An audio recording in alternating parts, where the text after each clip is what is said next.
कृष्णाय वासुदेवाय हरये परमात्मने प्रणतक्लेशनाशाय गोविन्दाय नमो नमः। सच्चिदानन्दरूपाय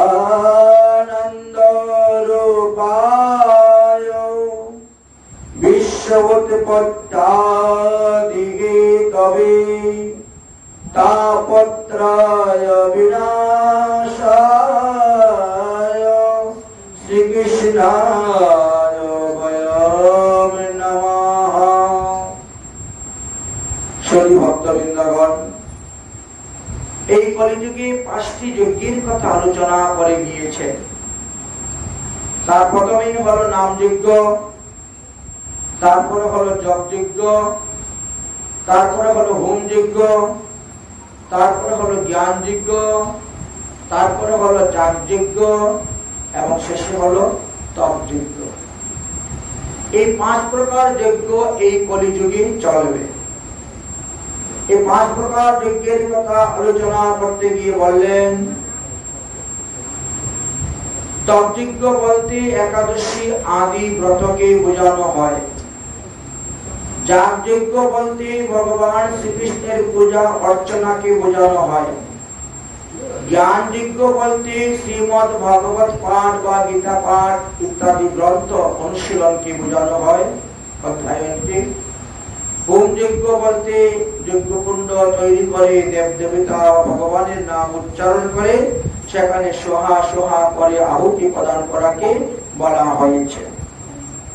এবার বললেন জপ যজ্ঞ। জপ যজ্ঞের ক্ষেত্রে 2 রকম হয়ে থাকে। এক হলো গুরুমন্ত্র জপ, এক হলো গায়ত্রী মন্ত্র জপ, দীক্ষা মন্ত্র বীজ মন্ত্র, আর এক হলো হরিনাম জপ। হরিনামটা বললেন জপনীয় এবং কীর্তনীয় উভয়ই হবে। এই জন্য হরিনামটা জপ যজ্ঞের মধ্যেও পড়ে এবং নাম যজ্ঞের মধ্যেও পড়ে। জপ যজ্ঞের বিধানের কথা আলোচনা করতে যখন গিয়েছেন তখন বললেন যে জপ 3 প্রকারের হয়। একটি হলো বাচিক জপ, একটি হলো উপাংশিক জপ এবং একটি হলো মানসিক জপ। এই 3 প্রকার জপের কথা আলোচনা করে গিয়েছেন। তবে বাচিক জপ করে মানুষ যে পুণ্য ফল লাভ করে তার থেকে শতগুণ বেশি পুণ্য ফল লাভ করতে পারে উপাংশিক জপে, আর তার থেকে শতগুণ বেশি পুণ্য ফল লাভ করতে পারে তিনি মানসিক জপের দ্বারা।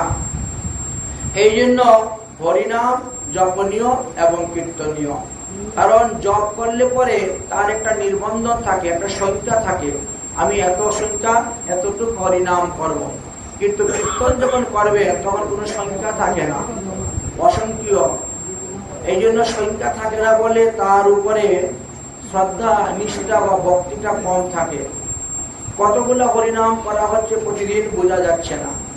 সংখ্যাপূর্বক নাম করলে কত কি হয়, নিষ্ঠা উৎপন্ন হয়।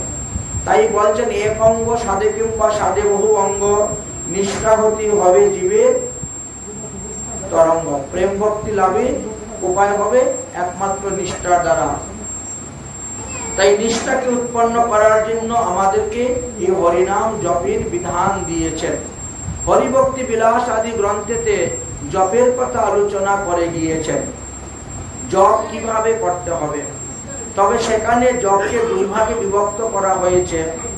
সবাই সেটাকে ভালো করে লক্ষ্য করেন না।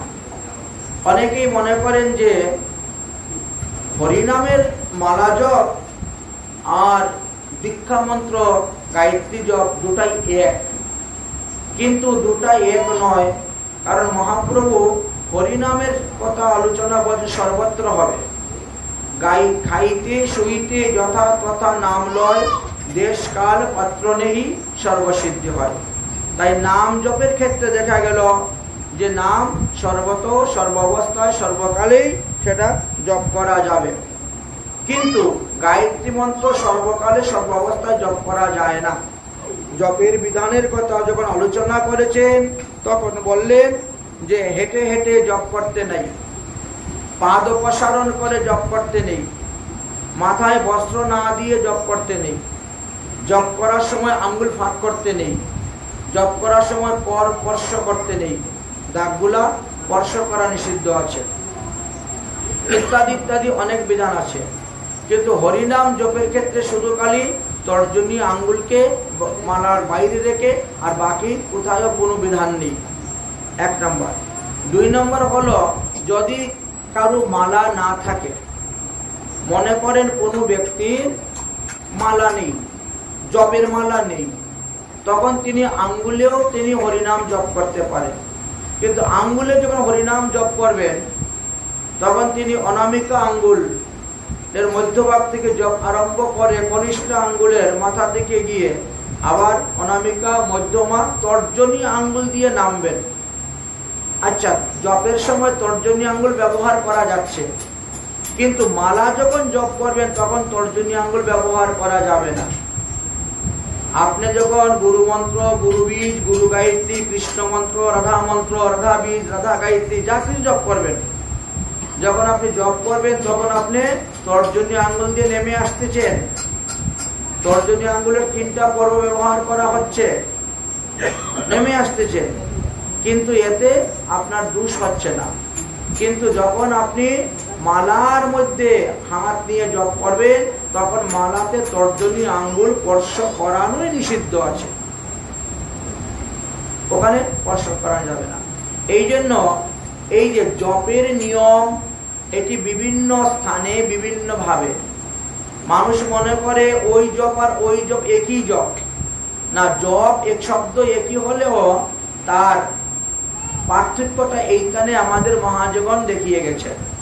কোন কোন মহাত্মারা কি বলেন, পাঠের মধ্যে বসে মালা জপ করতে নাই, এটা ভুল সিদ্ধান্ত। এই সিদ্ধান্তটা সঠিক নয়, যারা বলেন এটা সঠিক সিদ্ধান্ত নয়। কারণ আমাদের গুরু মহারাজ যখন পাঠ করতেন এই বিষয়ে অনেকদিন পাঠ করেছেন, বলছেন পাঠের মধ্যে বসেও আপনি মালা জপ করতে পারবেন, এতে কোনো নিষেধ নেই। আচ্ছা, কিছু কিছু জ্ঞানী পণ্ডিত আছেন, তারা বলেন আপনি মালার দিকে ধ্যান দিবেন না, পাঠের দিকে ধ্যান দিবেন। অতএব পাঠের দিকে ধ্যান দিলে পাঠটা ভালো শোনা যাবে, মালার দিকে ধ্যান দিলে মালাটা ভালো শোনা যাবে, এবং দুই দিকে আপনি ধ্যান দিবেন কেমন করে?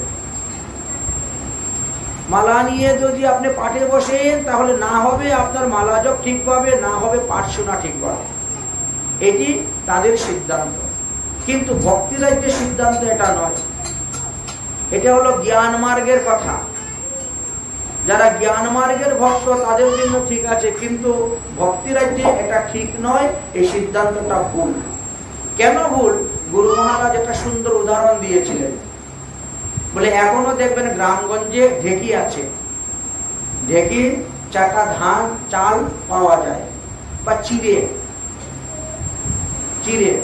তো ঢেকিতে যখন ধান কুটা হয় বা চিড়ে কুটা হয় তখন দেখবেন একজনে পা দিয়ে ঢেকিটাকে আঘাত করে, আর একজন ঢেকির সামনে বসে কি করে, হাত দিয়ে ধানটাকে সরিয়ে দেয় বা পাল্টিয়ে দেয়। এক হাত দিয়ে ধান সরিয়ে দেয়, পাল্টিয়ে দেয়, আর এক হাত দিয়ে ওখানে আবার কিছু চাল ধান ভাজে, চিড়ে করতে হবে। তো ওখানে পাশেই উনুন, ওই ঢেকির পাশেই একটা আঁকা থাকে, উনুন থাকে, ওই উনুনের মধ্যে হাঁড়ি বসাইলো, বড় ধান ভাজতেছে, বাম হাত দিয়ে ধানটাকে ভাজে, ডাইন হাত দিয়ে এদিকে নাড়াচাড়া দেয়। আচ্ছা, এখন তো এটা গ্যাসের উনুন নয়, কাঠের উনুন, মধ্যে মধ্যে কাঠও দিতে হচ্ছে, মধ্যে মধ্যে কাঠও দেয়। আবার যিনি ধান ওই ঢেকি পাড় দিচ্ছে তার সঙ্গে আবার কথাও বলে। আচ্ছা, ওর সঙ্গে কথা বলতেছে একটা কাজ, ধান পাল্টিয়ে দিচ্ছে 2টা কাজ, ধান ভাজতেছে 3টা কাজ, চুলার মধ্যে কাঠ দিচ্ছে, লাকড়ি দিচ্ছে 4টা কাজ। এর মধ্যে যদি ছোট বাচ্চা থাকে, সে আসলে আবার কোলে নিয়ে দুধ খাওয়াচ্ছে, 5টা কাজ। তো একটা মহিলার তার নজর কয় দিকে গেল? 5 দিকে। তার প্রধান লক্ষ্যটা কোন দিকে? ঢেকির দিকে। যদি হাতের দিকে লক্ষ্যটা প্রধান না থাকে তাহলে হাত চেপটা হয়ে যাবে, হাতটা চেপটা হয়ে যাবে।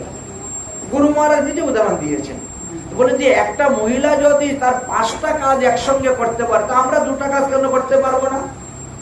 শ্রবণ এবং কীর্তন দুটাই তো ভগবানেরই কথা হচ্ছে, শ্রবণটা ভগবানেরই হচ্ছে আর আমার জপটা তো ভগবানেরই হচ্ছে। তাহলে দুটো কাজ হবে না কেন একসঙ্গে? অসুবিধাটা কোথায়? আমি যদি হরি নাম শ্রবণের সঙ্গে সঙ্গে জপ করি তাহলে আমার মন একানি থাকবে, অন্যত্র যাবে না। কিন্তু জপ করতে করতে মানুষ তো অন্য চিন্তা করে, বাজার ঘাটের চিন্তা করবে, ছেলে মেয়ের চিন্তা করবে, দোকানপাটের চিন্তা করবে, কত চিন্তা মন চলে যায়। হয়তো তার দেহটা এখানে পড়ে আছে, তার মনটা অন্যত্র ঘুরে বেড়াচ্ছে, আসলের মধ্যে মন নেই। এরকম অনেক স্থানে দেখা গিয়েছে। অতএব ভগবানের নাম শ্রবণ করবেন, ভগবানের নাম কীর্তন করবেন, এত কোনো নিষেধ নাই। মাঠে বসেও মালা জপ করা যাবে, এটি সুসিদ্ধান্ত, মহাজনগত স্বপন্থা। অতএব মহাজনগণ এই কথা স্বীকার করে নিয়েছেন এবং আমাদেরকেও স্বীকার করতে হবে। যে সমস্ত পণ্ডিতগণ ইউটিউবে ব্যাখ্যা দেন, ইউটিউব দেখে তো আজকালকার মানুষ বিভ্রান্তের মধ্যে পড়ে যাচ্ছে। কারণ এক পাঠক এক সিদ্ধান্ত দিচ্ছেন, আরেক পাঠক আরেক সিদ্ধান্ত দিচ্ছেন। সাধারণ মানুষগুলো বিভ্রান্তের মধ্যে পড়ে যায় যে কোনটা ঠিক, কোনটা অঠিক, কোনটা বেঠিক, কোনটা করব, কোনটা না করব। এই জন্য এখন প্রত্যেকের ঘরে একখানা গ্রন্থ রাখতে হবে। হরিভক্তি বিলাস আদি বৈষ্ণব স্মৃতিশাস্ত্র গ্রন্থ রাখতে হবে। তখন বুঝতে পারবেন যে কোন পাঠকের পাঠটা ঠিক আছে, কোন পাঠকের পাঠ ভুল আছে। যে পাঠকের ভুল সিদ্ধান্ত ব্যাখ্যা করে তার পাঠ শোনার দরকার নেই। আর তিনি নিজে ভুল পথে যাচ্ছেন, অন্যদেরকেও ভুল পথেই পরিচালনা করাচ্ছেন। এই জন্য নিষেধ। হরিভক্তি বিলাস শাস্ত্র সিদ্ধান্ত অনুসারে দেখা যাচ্ছে যে জপ দুই ভাবে করা যাচ্ছে। এই যে আমরা হরিনামের মালা জপ করি, কেউ কেউ বলেন রাস্তার মধ্যে হেঁটে হেঁটে মালা জপ করতে নাই, লোক দেখাইতে নাই, ভজন করতে হয়, ঘরে বসে ভজন করো। এমনও কিছু কিছু আছে, এদেরকে পাষণ্ডী বলা যায় না, এরাও আবার সাধু, বিরাট বড় মহান্ত মহারাজ। এদেরকে যে পাষণ্ডী বলবেন সেটাও হবে না। তাদের সিদ্ধান্ত হলো যে তোমার ভজন মানুষকে দেখাবে কেন, তোমার ভজন তুমি ঘরে বসে করো। আচ্ছা, আপনি না হলে সংসার ত্যাগী মানুষ, আপনার কোনো কাজ নেই, করে নিলেন। আমি তো গৃহস্থ মানুষ, আমার দুনিয়া ভর কাজ আছে, একটু ফাঁক পেলাম, বাজারও যাচ্ছে, হেঁটে হেঁটে মালাটা জপ করে গেলাম, তো কি দুষ্টা হয়ে গেল? হরিনামের মালা জপ করতে গিয়ে যে হেঁটে হেঁটে জপ করা নিষিদ্ধ, একথা তো কোথায় বলেন নাই। বলেছেন যে এক জায়গায় বসে যদি আপনি জপ করেন তাহলে সেই মালা আশু বা তাড়াতাড়ি সিদ্ধি লাভ হইবে, সিদ্ধি লাভ হইবে। আমার সিদ্ধির দরকার নেই, সিদ্ধি আপনাদের দরকার, আপনারা এক জায়গায় বসে জপ করবেন। আমার হাতে সময় নেই, আমি হাঁটতে হাঁটতে জপ করব, আমার উপায় নেই। মালা জপটা হলো অভ্যাস। যদি আমার প্রকৃত মালা জপ নাই বা হয়, আমার নামাবাস তো হচ্ছে, এটা তো স্বীকার করতে পারবে না, নামাবাস তো হচ্ছে। আজকে যদি তোমাদের এই জায়গার নাম নাজিরপুর না হয়ে গোবিন্দপুর হইতো, যেমন পিছনে হরিপুর, গোবিন্দপুর হইতো, তাহলে স্থানের নাম উচ্চারণ করলে আপনার নামাবাস হয়ে যাচ্ছে। আপনি কোথায় যাচ্ছেন? গোবিন্দপুর যাচ্ছি। আপনার বাড়ি কোথায়? গোবিন্দপুর। সেখানে পূর্ণ হয়ে যাচ্ছে, নামাবাস হয়ে যাচ্ছে। তাহলে আমি যদি মালা জপি, মালাতে তো হরিনামই জপ করতেছি, তো আমার তো নামাবাস তো হচ্ছে, ক্ষতিটা কোথায়? আমি যদি হাঁটতে হাঁটতে মালা জপ করি, আমি যদি কারোর সঙ্গে কথা বলতে বলতে মালা জপ করি, আমি যদি টিভি দেখে দেখে মালা জপ করি, তো ক্ষতিটা কোথায় আমার? ক্ষতি তো লাভ হয়তো কম হবে। আপনি একাসনে বসে এক নিষ্ঠার সহিত, শ্রদ্ধার সহিত, ভক্তির সহিত, প্রেমের সহিত আপনি মালা জপ করতেছেন, আপনার 1 ঘন্টাতে আপনার 16 মালা হয়ে যাচ্ছে। আপনি হয়তো সিদ্ধি লাভ করতে পারবেন, আমি হয়তো সিদ্ধি লাভ করতে পারবো না। তাই বলে যে আমার জপ করাই নিষিদ্ধ, এটা কেমন করে হয়? কিছু কিছু এরকম বিধান দেন, জপ করাই নিষিদ্ধ। মহাপ্রভু দেখেন সূচি অসুচি আচার বিচার কোনো কিছু দেখেন নাই, তো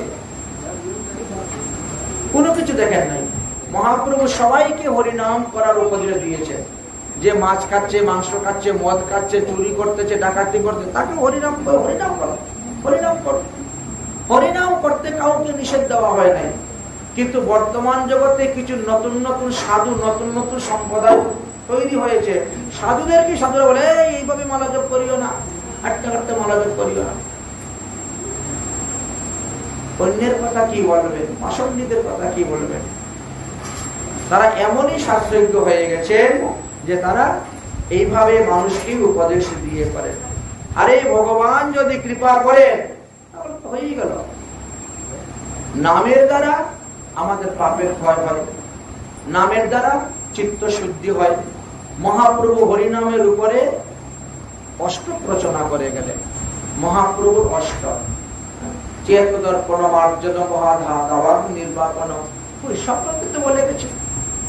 এমনকি আপনি বাথরুমে বসে পায়খানা করতে করতে, প্রস্রাব করতে করতে হরিনাম করতে পারবেন, এমনও বিধান দেওয়া আছে। আপনি খেতে খেতে হরিনাম করতে পারছেন, আপনি শুতে শুতে হরিনাম করতে পারছেন, কোথায় নিষেধ? হয়তো আমার সিদ্ধি লাভ হবে না, কিন্তু নাম করতে তো নিষেধ নেই সর্বত্রই। যদি ভগবান কৃপা করেন তাহলে অবশ্যই নামের ফল পাওয়া যাবে। ডান্ডাটা কোথায় গেল? লাঠিটা লাঠিটা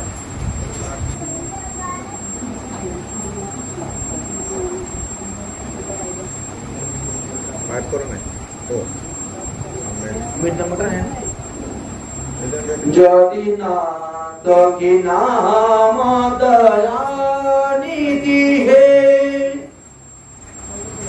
যদি না কি নাম দয়ানিধি হে, দয়া भी करेंगे कभी ना कभी।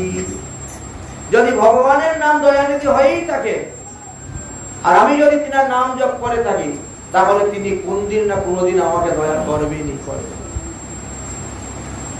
আমি তো ভুল করছি না, পাপ করছি না, দোষ করছি না, আমি তো ভগবানের নামই করতেছি। যদি না কি নাম দয়ানিধি হে, যদি না কি নাম দয়ানিধি হে, দয়া भी करेंगे कभी ना कभी, दया भी करेंगे कभी ना कभी। যদি না কি নাম দয়ানিধি হে, যদি না কি নাম দয়ানিধি হে, দয়া भी करेंगे कभी ना कभी, दया भी करेंगे कभी ना कभी। दुख क्लेश करेंगे कभी ना कभी, दुख क्लेश करेंगे कभी ना कभी। दुखी हारी गरीब के आजन के, दुखिया की गरीब दुखिया जन के, दुख क्लेश करेंगे कभी ना कभी, दुख क्लेश करेंगे कभी ना कभी। यदि नाथ की नाम दयानिधि, नाथ की नाम दयानिधि, हरि नाथ की नाम दयानिधि के, दया भी करेंगे कभी ना कभी, दया भी करेंगे कभी।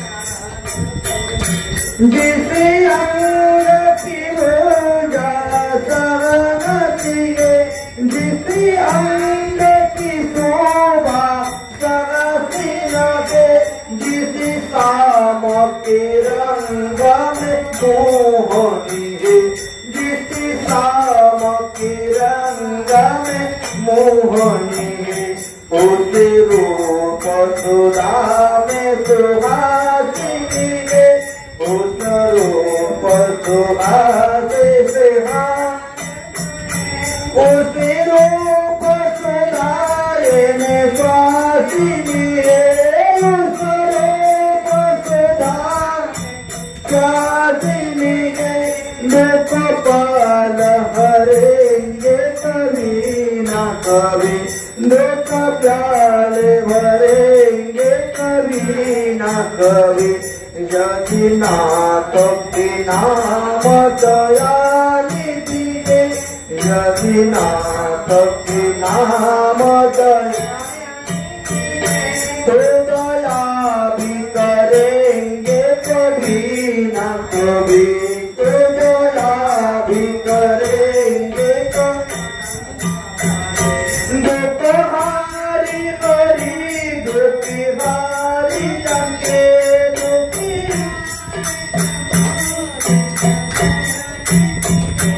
दुख पे सहेंगे कभी ना कभी दुख पे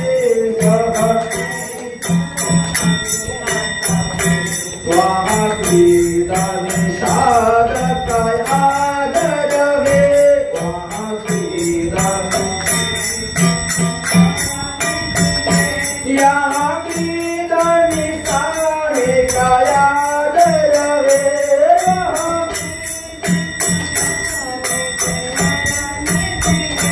यहाँ वेद अव्रामिक आदर रहे यहाँ वेद अजामित गरमे मोहि भेज भले के उसी घर में मोहि भेज भल के उसी घर में हम गाना रहेंगे कभी न कभी हम गाना रहेंगे कभी न कभी यदि नाथ का नाम दयानिधि है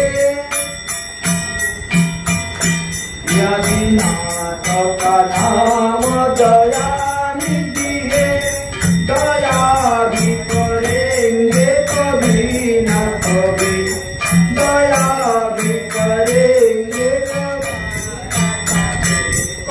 करुणानिधि नाम सुना दिए करुणानिधि नाम सुनाया दिए कर्णप्रीत पान कराया दिए कर्णप्रीत पान कराया दिए सब काम अदालत में ये सगाई सब काम अदालत में ये सगाई कभी पुरांगे कभी नाही कभी कभी पुजरंगे कभी नाही कभी यदि नाथ का नाम दयानिधि है কষ্ট হয়ে যাচ্ছে यदि नाथ का नाम दयानिधि है तो दया भी करेंगे कभी न कभी तो दया भी करेंगे कभी न कभी हम द्वार में आपका आगे पड़ी हम द्वार में आगे पड़ी हमें सभी गिर पड़े हरी हम तो रही गिर आप गोरी भव सिंधु भरे दो बरस बरे भव सिंधु भरे दो बरस बरे तो जिंद करेंगे कभी न कभी तो भी सिंधु करेंगे कभी न कभी यदि नाथ का नाम दयानिधि है यदि नाथ का नाम दयानिधि है दया भी करेंगे कभी न कभी दया भी करेंगे कभी न कभी दया भी करेंगे कभी न कभी তাই ভগবানের এক নাম হলো দয়ানিধি ভগবান হলেন দয়ানিধি আমরা যদি তাকে শ্রদ্ধা সহিত ভাবের সহিত প্রেমের সহিত ডাকি তাহলে তিনি অবশ্যই আমাদেরকে দয়া করবেন। তাই তাকে ডাকাটাই হলো আমাদের আসল। আর তাকে ডাকার অনেক ভাবে পদ্ধতির কথা বর্ণন করে গিয়েছে। ভগবানকে পাওয়ার অনেক রাস্তা আছে, শুধু এক রাস্তা নয়। বিভিন্ন ভাবে বিভিন্ন ভক্ত বিভিন্ন ভাবে ভগবানকে পেয়েছে। ভগবানকে পাওয়ার এক রাস্তা হলো, সেটা হলো কি বিশ্বাস। আমরা মুখে বলি বিশ্বাসে মিলায় বস্তু তর্কে বহুত, তারপরেও আমরা মানুষের বিশ্বাসকে ভাঙতে চাই, তার সঙ্গে তর্ক করতে চাই, তার সঙ্গে কত কিছু করতে চাই। কিছু কিছু ক্ষেত্রে দেখা গেছে বিশ্বাসের দ্বারাও জীব ভগবান পদপদ্ম লাভ করতে পেরেছে। এই জন্য বলছেন যাদের মনে আছে গোলমাল তারা গিয়া দেখো ভক্তমাল। ভক্তমাল গ্রন্থ যদি দেখেন তখন দেখবে সব গোলমাল ছুটে যাবে। এমন একটি গ্রন্থ। এই যে জগন্নাথের রথযাত্রায় গেল, জগন্নাথের এক ভক্ত কর্মভাইয়ের জীবনের কথা লেখা আছে ভক্তমাল। উনি ঘুমের থেকে উঠে ঘর দরজা মুছতেন না, চুলাও মোছামুছি নেই, দাঁত মাজাও নেই, পরনের কাপড়ও পরিবর্তন, এমনি খিচুড়ি রান্না বসিয়ে দিতেন। ঘুমের থেকে উঠে রান্না বসিয়ে দিয়ে আয় কালিয়া খা, বাস হয়ে গেছে ভোগ লাগানো। মানে জগন্নাথ, জগন্নাথকে কালিয়া বলে ডাকে, উড়িষ্যার লোক, সোজা সোজা সরল মহিলা। জগন্নাথ চলে আসেন, এসে গপাগপ গরম গরম খিচুড়ি সেবা গ্রহণ করেন, করে তিনি চলে যান। প্রতিদিন অনেকগুলো ছেলে পেলে আছে, তো ওই ছেলে পেলেকে ঘুমের থেকে উঠে খাবার দিতে হয়, তো ভগবানের ভোগ দিয়ে দেয়। তো ওই ভগবান ওই ছেলে পেলের রূপ ধারণ করে এসে তিনিও বসে বালক রূপে খেয়ে সেবা করে চলে যান। একদিন তীর্থ ভ্রমণ করতে করতে সাধু বাবা গিয়ে উপস্থিত। সাধু বাবা বলছে, মা ওইভাবে ভগবানের ভোগ দিতে নাই, অপরাধ হয়, অপরাধ হয়। বাবা আমি তো জানি না, আমাকে বলো কি করতে হবে। ঘুমের থেকে উঠে ঘর দরজা লেপা পোছা করবে, বাড়ি ঘর উঠান ঝাড়ু দিবে, তারপরে স্নান করবে, আসবে, তিলক করবে, আর্নি করবে, তারপরে ঠাকুর সেবা করবে, তারপরে ঠাকুরের রান্না বসাবে, তবে তো ভোগ দিবে। ও আচ্ছা আচ্ছা। সাধু বাবার কথা অনুসারে তিনি আরম্ভ করেছেন। এখন করতে করতে তো বেলা 10টা, বেলা 10টা বেজে গেছে। সবকিছু করতে করতে এতে জগন্নাথ তো পেটের ক্ষুধা লেগে গেছে। জগন্নাথ এসে বসে আছেন, কি করবেন? তারা খাওয়ার অভ্যাস হয়ে গেছে, সকালবেলা এসে খাওয়া দাওয়া করে এখানে প্রতিদিন সকালে, অভ্যাস। এখন তো জগন্নাথ এসে ইটিপুরি শুরু করছেন, খাবার তো পাচ্ছেন না। সেই বেলা 10টা, 10টার সময় মহিলা বাল্যভোগ লাগিয়েছে। এখন জগন্নাথ গরম গরম খিচুড়ি খেতে না খেতে মন্দিরে ঘন্টি বেজে শুরু হয়ে গেছে। দৌড়িয়েছেন দৌড় জগন্নাথ বলেছেন। জগন্নাথ দৌড় দিয়ে গিয়ে চলে গেছেন। এখন জগন্নাথের বুক ধরপড় করে কাঁপতেছে, মুখের মধ্যে খিচুড়ি লেগে আছে, হাতের মধ্যে খিচুড়ি লেগে আছে। পূজারী বলছে, কি ব্যাপার, তুমি আবার কোথায় খেতে চলে গেছিলে জগন্নাথজি? তোমার কোন ভক্ত? তখন তিনি বললেন, সাধুকে তখন স্বপ্নে দেখাইলেন, ওরে বাবা রে, তোর নিয়ম তোর কাছে রাখ। সাধুকে বললেন যে তোমার নিয়ম বাবা তোমার কাছে রাখো, তোমার নিয়মে তুমি চলো। তোমার এই নিয়ম টিয়ম করতে গিয়ে আমার সকালে খাওয়া দাওয়া হয় নাই। আমারে যেভাবে মহিলা দিত আমি ওভাবেই সন্তুষ্ট, ওভাবেই খাই, ওভাবেই আমার ভালো। শেষ, আর কি করবেন?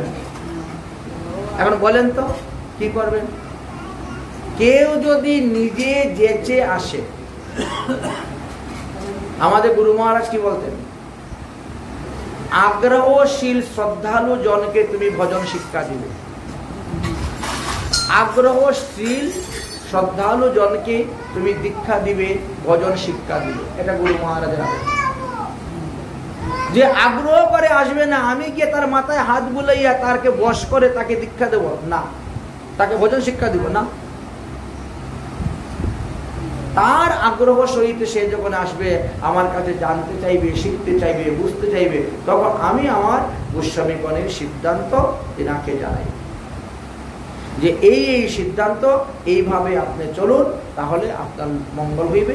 তাড়াতাড়ি ভগবত পাদপদ্ম লাভ করতে পারবেন, আপনি 32 প্রকার সেবা অপরাধ থেকে মুক্ত হইতে পারেন। এখন জগন্নাথ ধাম বলেন, আর নবদ্বীপ ধাম বলেন, আর বৃন্দাবন ধাম বলেন, প্রত্যেকটি ধামের একজন অধিষ্ঠাত্রী দেবতা আছেন, প্রত্যেকটি তীর্থেরও একটা অধিষ্ঠাত্রী দেবতা আছে। তো প্রত্যেক স্থানে প্রত্যেক দেবতারই একটা পাওয়ার আছে, ক্ষমতা আছে। আমার ধামে কে পাপ করলো কে পুণ্য করলো তার বিচার আমি করব, তুমি বিচার করার কি?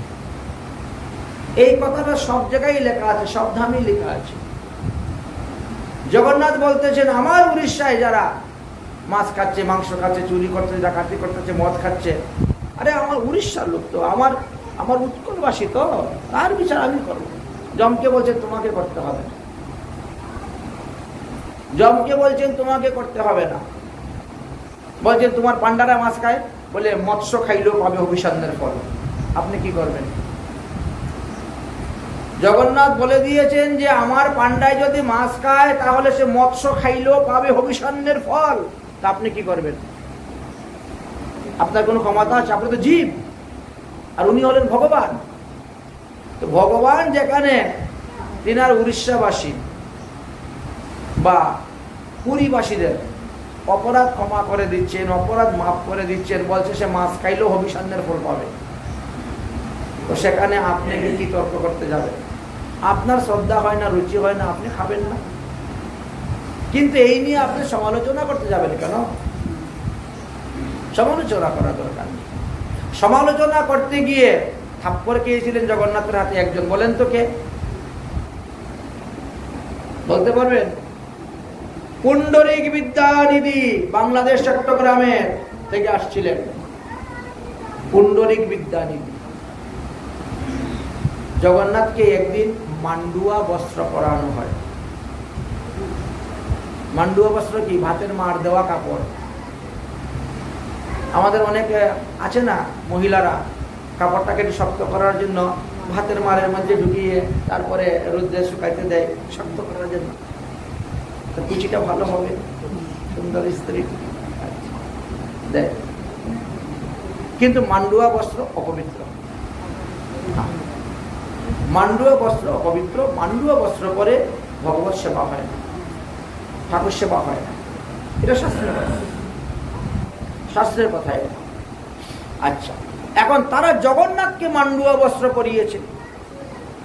পুণ্ডরিক বিদ্যানিধি সাধারণ ব্যক্তি নয়, রাধারানীর বাবা যিনি বিষবাণু মহারাজ ছিলেন দাপর যুগে, তিনি এসেছেন কলিযুগে পুণ্ডরিক বিদ্যানিধি রূপে তিনি অবতীর্ণ হন।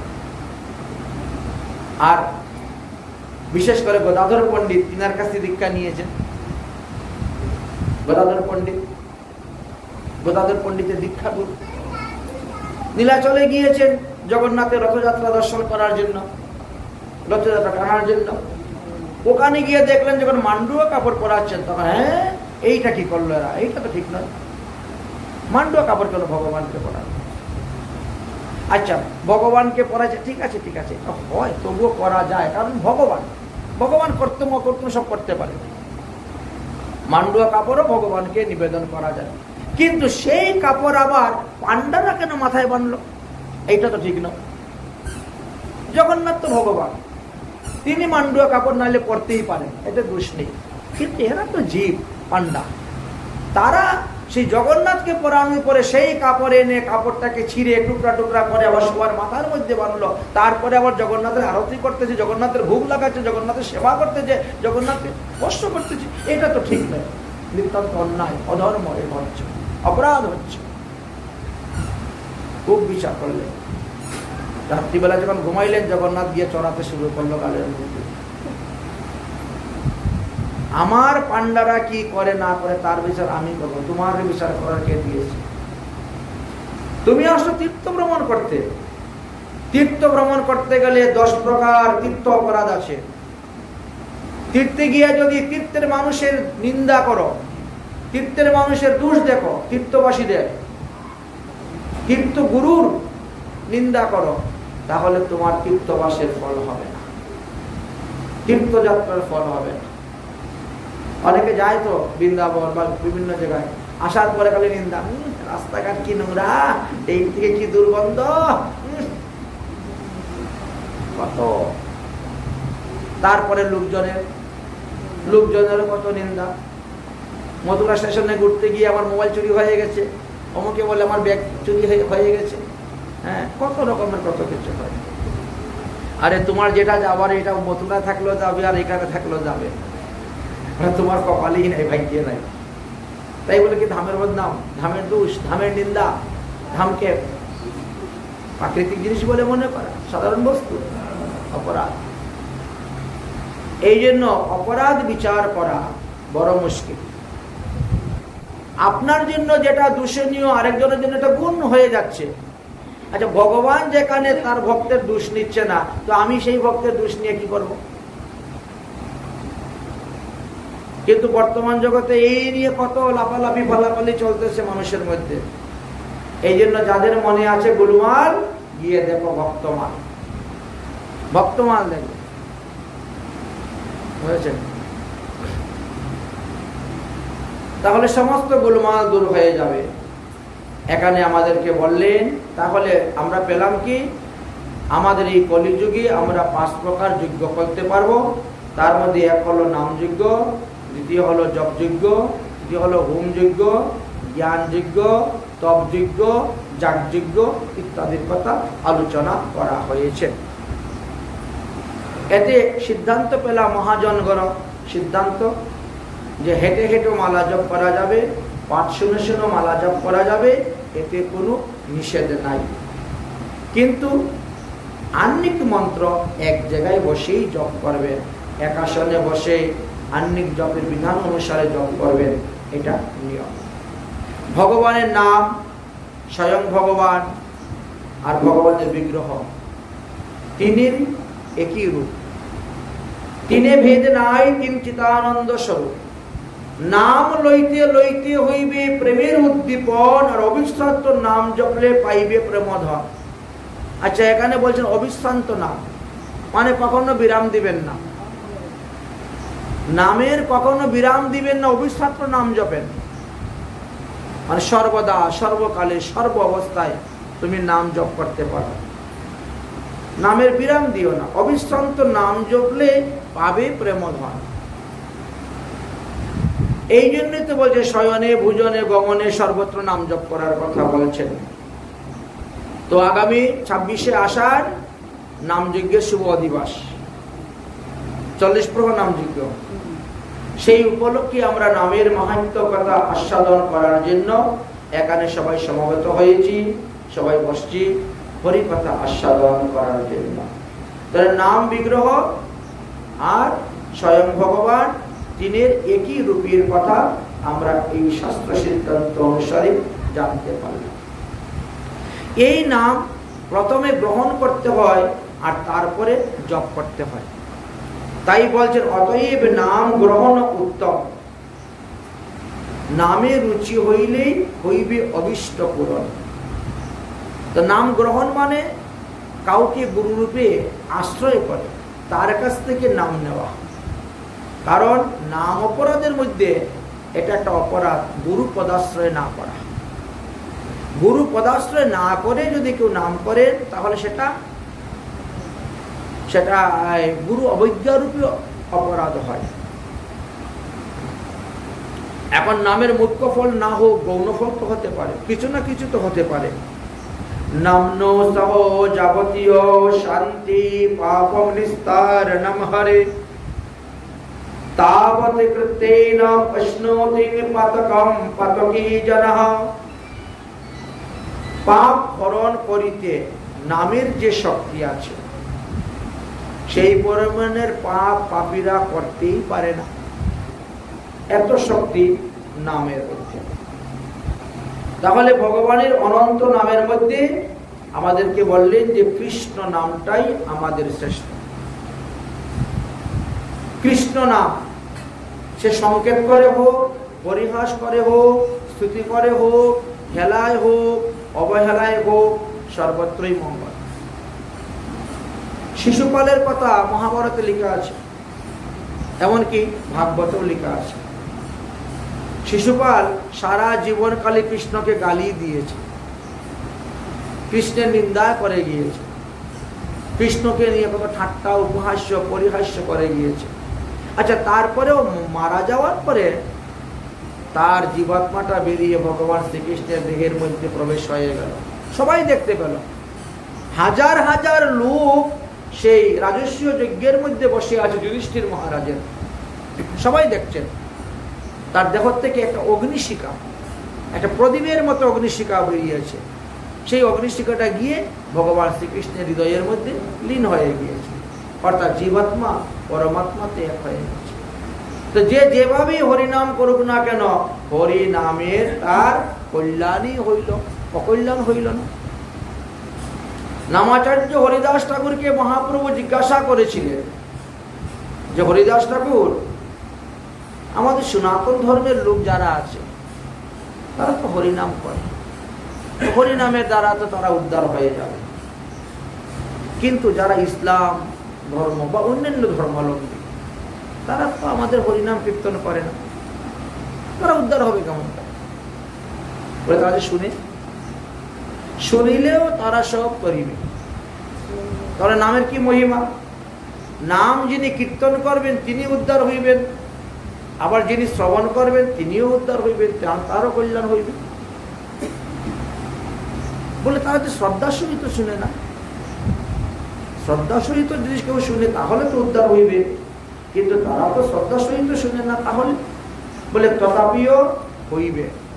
নামের ফল নাম দিবে, নামই নামের ফল দিবে। দ্বিতীয়ত বললেন কি, আরে আমরা তো না বলে শ্রদ্ধা সহিত বলি কি হা রাম, কিন্তু মুসলমানেরা যদি কোনো শুকর দেখে, শুকরের মাংস বা অন্যান্য কিছু, এগুলাকে বলে হারাম। আচ্ছা, হা রাম আর হারাম একই তো। আমরা একটু লম্বা করে বলি, মানে প্লুতস্বরে হা রাম, আর সংক্ষেপে বলে যে হারাম, তাহলে ওখানে তো রাম শব্দ উচ্চারণ হচ্ছে সংক্ষেপ। এমন কোন স্থানের নাম নেই? আছে রামপুর, শ্রীরামপুর, সেখানে যে কেউ বাস করে, কোন মুসলমানই বল বাস করলো, তাকে জিজ্ঞেস কোথায় থাকে, না শ্রীরামপুরে থাকি, তো শ্রীরাম তো উচ্চারণ হচ্ছে না, নাম উচ্চারণ তো হচ্ছে। এইভাবে সংকেতম পরিহাস্যম স্তুবম হেলনম এই বাবা বৈকুণ্ঠ নাম গ্রহণম শশাব্দ হর বিদু। তাই সংকেত করিয়া হোক আর পরিহাস করিয়া হোক, যেভাবেই হরিনাম করা হোক না কেন, হরির নামে মঙ্গল হইবে। প্রমাণ দিলেন ভাগবত, ম্রিয়মানম হরির নাম গৃহ্ণনম পুত্র আচরিত। পুত্রের নাম উচ্চারণ করে অজামিলের কল্যাণ হয়ে গেল। অজামিল অপি গতধাম কিমুত্তম শ্রদ্ধায়া গৃহ্ণম। অশ্রদ্ধায়, অবহেলায় যদি পুত্রের নাম নারায়ণ ডেকে তিনি বৈকুণ্ঠ ধামে চলে যেতে পারেন, তো যারা শ্রদ্ধা সহিত, ভক্তি সহিত, প্রেমের সহিত হরিনাম করতেছেন, তো তাদের তো মঙ্গল হবেই হবে, তাদের মঙ্গল হবে। হরিদাস বললেন, দেখো আমার সঙ্গে না একবার এক ব্রাহ্মণের ঝগড়া হয়েছিল, একবার নয় কয়েকবারই। উনি হরিনাম করতে ভালোবাসেন, তো এই জন্য তিনার সঙ্গে খুব মানুষের লেগে যেত হরিনাম নিয়ে। হরিনদীর পাড় দিয়ে হরিনাম করে করে যাচ্ছে, এমন সময় এক বিপ্র এসে বলছে, ও সাধু বাবা, একটু আস্তে আস্তে হরিনাম করো না, মনে মনে নাম করলে কি ভগবান শুনে না নাকি? এত জোরে জোরে চিৎকার করে সকাল সকাল নাম করে যাচ্ছ, ঘুমের অসুবিধা হয়। বুঝেছেন? এসে বলতেছে, তো নামাচার্য হরিদাস ঠাকুর বলছেন, ভাই মনে মনে জপ করলেও হয়, কিন্তু মনে মনে যদি জপ করতে হলে আমি উদ্ধার হব, আর যদি আমি কীর্তন করি 10 জনের শুনবে, 10 জন উদ্ধার হবে। পশু পাখি কীট পতঙ্গ তারা তো জিহ্বা আছে, কিন্তু জিহ্বা থাকলেও তারা তো হরিনাম করতে পারে না। শুনিলেও তারা সব পরে যাবে, উদ্ধার হবে। এই জন্য আমি উচ্চস্বরে হরিনাম করি। বামন বেটা কি বললো, আগে নিজে উদ্ধার হন, তারপরে অন্যের উদ্ধারে চিন্তা করবেন। উপদেশ সবাই দিতে পারে। নামাচার্য হরিদাস তো উদ্ধার হয়েই বসে আছেন, তিনি তো জীব উদ্ধারের জন্য এসেছেন। তিনি আর অদ্বৈত প্রভু দুজন মিলে মহাপ্রভুকে এনেছেন। শুধু যে অদ্বৈত প্রভু মহাপ্রভুকে এনেছেন এমন নয়, নামাচার্য হরিদাস ঠাকুর প্রতি মাসে 1 কোটি হরিনামে সংকল্প নিয়েছেন ভগবানকে পৃথিবীতে অবতীর্ণ করানোর জন্য। তারও প্রমাণ শাস্ত্রে আলোচনা করে গিয়েছেন। এই জন্য বললেন যে এই হরিনামের দ্বারা প্রতিটা মানুষের মঙ্গল, প্রতিটা মানুষের কল্যাণ হইবে। এই হরিনামটা কার? ভগবান শ্রীকৃষ্ণের নাম। তো ভগবান শ্রীকৃষ্ণের নাম তো নামের তো ফল অবশ্যই পাবেন। এই জন্য শাস্ত্র গ্রন্থেতে আমাদেরকে বললেন যে ভগবানের নামের ফল ভগবান আপনাকে অবশ্যই প্রদান করিবেন। আমার ব্রজেন্দ্র নন্দন ভজে যেই জন সকল জীবন তার, সকল জীবন তার। আর ব্রজেন্দ্র নন্দন ভজে যেই জন সকল জীবন, আর সকল জীবন এগো তাহার মহিমা বেদে নাহি সীমা, তাহার মহিমা বেদে নাহি সীমা, তাহার মহিমা বেদে নাহি সীমা, তাহার মহিমা বেদে নাহি সীমা। ত্রিভুবনে নাহি আর গো, ত্রিভুবনে নাহি আর, ত্রিভুবনে নাহি। এটাকে চালু করতে হলে আগে এটার চাপ দিতে হবে। ভালো করে ধরো। আর এ মন মাধব নব যে মানব, এ মন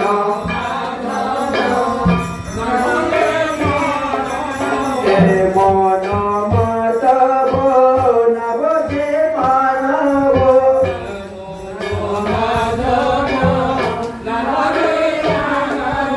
কখন মরিয়া যাবে, কখন মরিয়া যাবে, সে যে কখন মরিয়া যাবে, কখন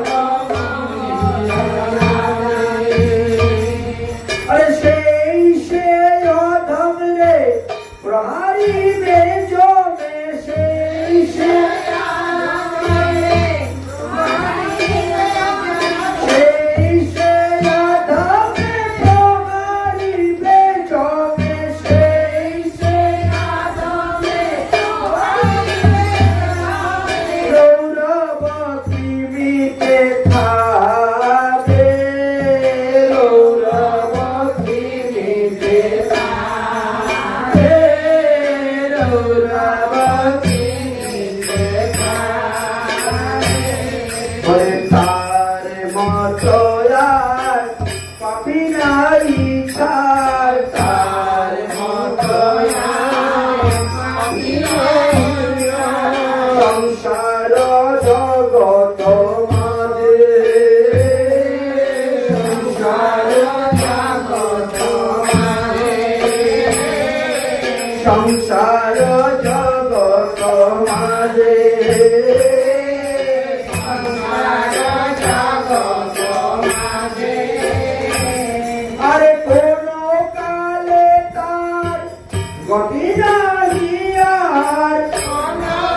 নাহি যারো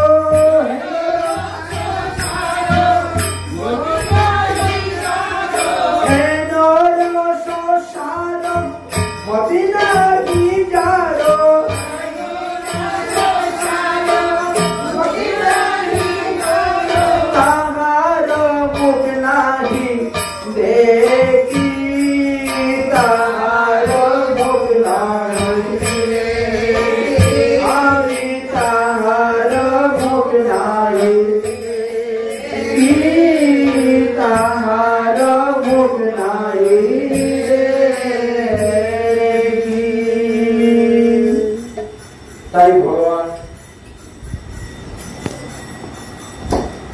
চলো হাতটা সরাও, তুমি এখনো বুঝতে পারো কোথায় করতে হয় কোথায় থাকতে হয়।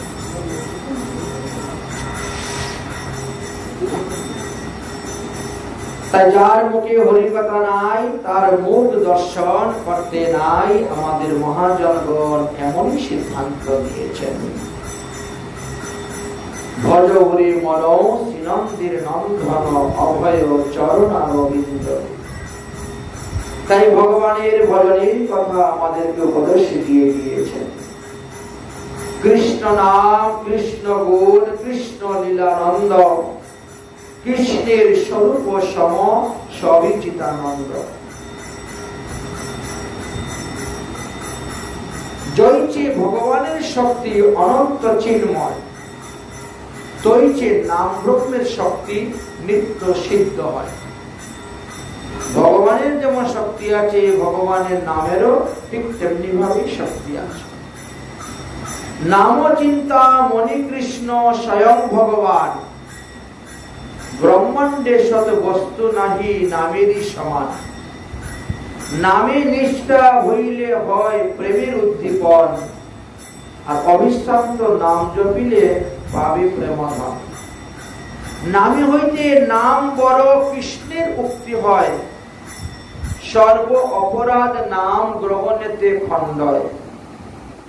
এই জন্য বললেন নাম যে আপনি গ্রহণ করবেন, গুরু পদাশ্রয় করবেন, সদ্গুরুর চরণাশ্রয় করে শ্রী গুরুদেবের নিকট থেকে নাম নিয়ে আপনি জপ করবেন, কীর্তন করবেন, এর দ্বারা আপনার মঙ্গল হইবে।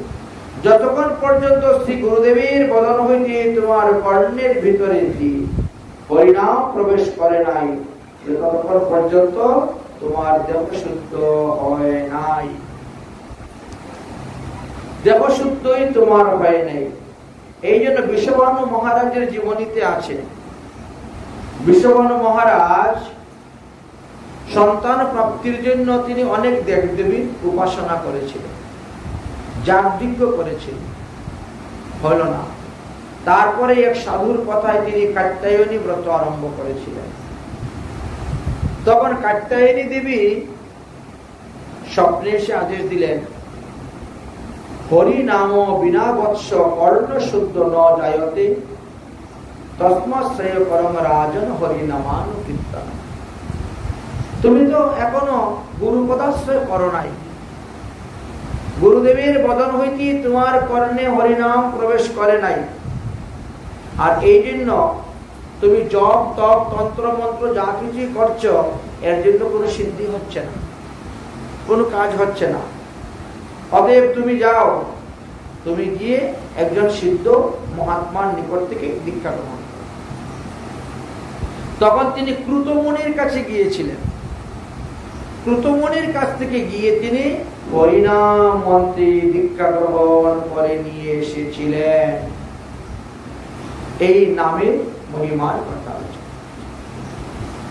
হরিনাম মন্ত্রে দীক্ষা গ্রহণ করেছে। এখন নামের মহিমার কথা যদি আমরা আলোচনা করি, তাহলে ক্রমদীপিকা গ্রন্থ নামে একখানা গ্রন্থ আছে। সেই গ্রন্থের মধ্যে বলছে যে 1000 বার বিষ্ণু নাম উচ্চারণ করলে যেই ফল পাবে, একবার রাম শব্দ উচ্চারণ করলে সেই ফল পাবে, আর 3 বার রাম শব্দ উচ্চারণ করলে যেই ফল পাওয়া যায়, একবার কৃষ্ণ নাম উচ্চারণ করলে সেই ফল পাওয়া যায়। কিন্তু ভগবান শ্রীকৃষ্ণ কি বলছেন? ভগবান শ্রীকৃষ্ণ বলছেন মম নাম সতে নৈব রাধা নাম সদুত্তমম যস্য মরেত্তু সদা রাধা না জানি তস্য কিং ফলম। অতএব আমার নাম হইতে রাধা নাম আরো শতগুণ বেশি। মানে কৃষ্ণ নাম একবার করলে যেই ফল পাওয়া যায়, একবার রাধা নাম করলে সেই ফল পাওয়া যায়।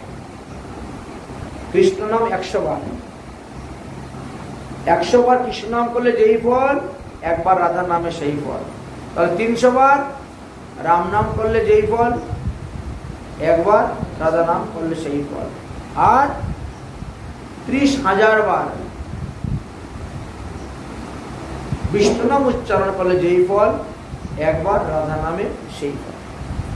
তাহলে রাধার নামে কত শক্তি। তাহলে তো কলিযুগে যদি তারক ব্রহ্মর নাম রাধা রাধা রাধা রাধা হতো তাহলেই ভালো হতো। আচ্ছা, ইউটিউবে আবার কিছু কিছু মহাজন আছে, তারা আবার রাধা নাম জপ করার কথা উপদেশ দেন। ইউটিউবে অনেক মহাজন আছে, তারা রাধা নাম জপ করার জন্য উপদেশ বলে, মালাতে রাধা রাধা রাধা রাধা জপ করবেন 16 মালা। কিন্তু আমাদের মহাজনগত সফলতা নয়।